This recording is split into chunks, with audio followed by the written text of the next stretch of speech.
name is Tyler Bobo, and today I would like to discuss with you the environmental impacts of waste pollution. According to a 2018 overview conducted by the United States Environmental Protection Agency, the United States generated 292.4 million tons of waste alone in 2018, which correlates to 9.4 pounds of waste per person per day. Our world is changing, the ice caps are melting, our air is polluted, and our oceans are boiling. Species of animals are going extinct at an alarming rate. Of course, not all of these factors can be blamed entirely on humanity. I do not believe that we are helping matters by being careless and reckless with our natural world. 100 years ago, these matters would have been unthinkable to the average person. So what has changed?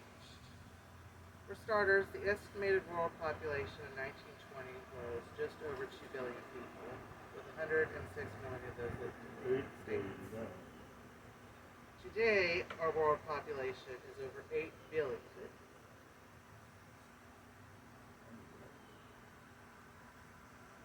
That is a 400% increase in the last 100 years.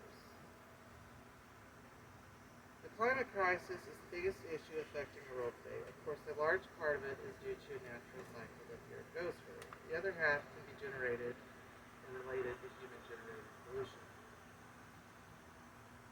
Don't panic yet. While there may not be a one-size-fits-all approach, there are still several factors that everyone can do to help reduce this problem, or at least manage it. Today, I want to discuss with you the importance of reducing waste pollution so that we may invoke more sustainable practices in the future. In order to reduce waste, we must first discuss the problem that waste pollution is. Secondly, discuss the underlying causes before third and finally offering tangible solutions on the federal, state, and personal level. Waste pollution may not be a new issue affecting our environment, but it is an issue more prominent today than in years past. What's changed? For starters, with a 400% increase in population in the last 100 years, the increasing volume and complexity of waste associated with the modern economy is posing a serious risk to both ecosystems and human health. According to an article by Developmental Aid, an estimated 2.1 billion tons of waste is produced globally each year, with the amount expected to rise to 3.4 billion by 2050. Most waste that is generated ends up in landfills. In an article from the UN Environmental Program, one author wrote, "Poor waste management, ranging from non-existing collection systems to ineffective disposal, causes air pollution, water and soil contamination. Open and unsanitary landfills contribute to the contamination of drinking water and can cause infection and transmit diseases. The dispersal of debris pollutes ecosystems, and dangerous substances from electronic waste or industrial garbage puts a strain on the health of urban dwellers and the environment." Now that we have looked at why waste pollution is such a big problem, we may now discuss some of the underlying causes. Because there are far too many to discuss in an 8 to 10 minute speech, we are going to narrow it down to 3 that I believe are the biggest contributors. 1. Mismanagement of waste, such as littering and inadequate disposal. In an article from the Texas Disposal System, one author wrote, "Littering, or what littering means to us today, is actually a rather modern problem.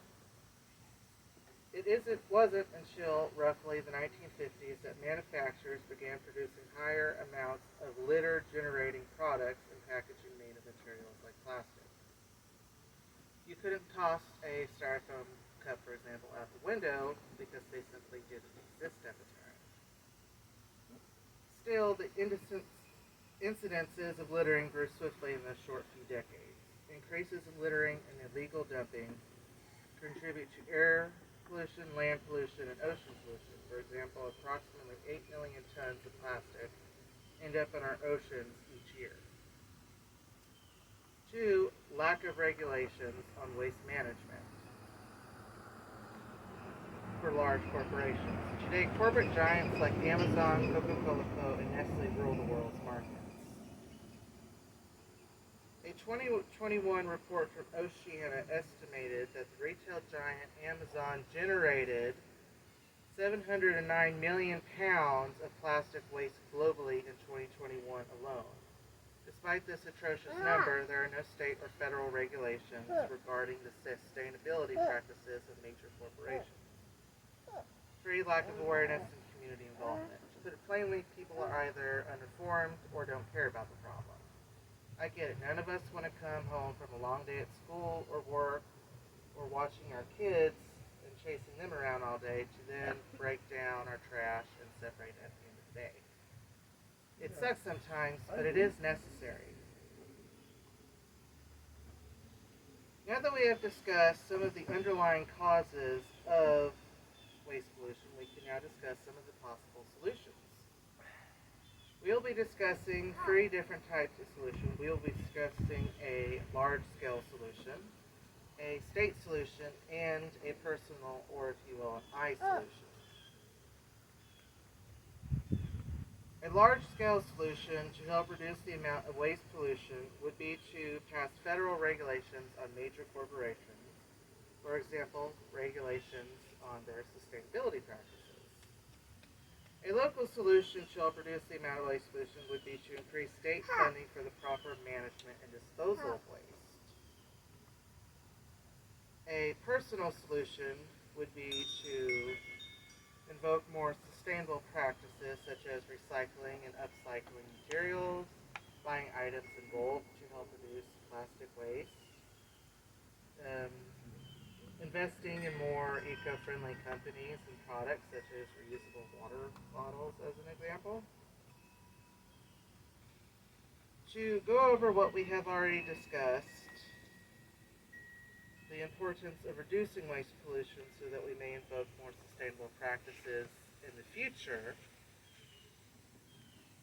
an estimated 2.1 billion tons of waste is produced globally each year, with the amount expected to rise by 3.4 billion by 2050. Underlying causes of waste pollution such as mismanagement of waste, lack of awareness and community involvement, and the lack of regulations on major corporations are all underlying causes of waste pollution. Some solutions on the federal, state, and personal level are passing federal regulations on major companies, invoking more sustainable practices on the personal level, and increasing funding for proper waste management and disposal on the state level.